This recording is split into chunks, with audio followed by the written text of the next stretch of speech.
Бүгін сіздермен алмалы жаңғақты пирогтың рецептімен бөлісемін. Жүрекшені қызартып арнама тіркеле кетіңіз, әлі де көптеген видео рецепттермен бөлісе отырамын. 2 жұмыртқа мөлшермен қантымызды салып, жақсылап 2 есе көтерілгенше миксерлеп аламыз. Одан соң айранымызды қосып, оны да миксермен жақсылап шайқап аламыз. Одан соң сұйық майымызды қосып, жақсылап шайқап аламыз. Одан соң разрыхлителіміз бен ұнымызды салып, жақсылап араластырып аламыз. Одан соң алмамыздың сыртын тазалап, 4 бұрышты етіп турап, тестамызға салып аламыз. Жаңғағымызды да салып, біркелкі етіп араластырып аламыз. Табамызға жақсылап май жағып, қамырымызды салып аламыз.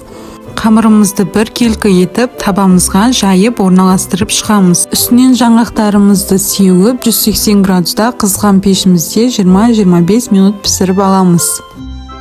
Осымен біздің дәмді пирогымыз дайын болды. Баршаңызға жасап көруге кеңес беремін. Ас болсын!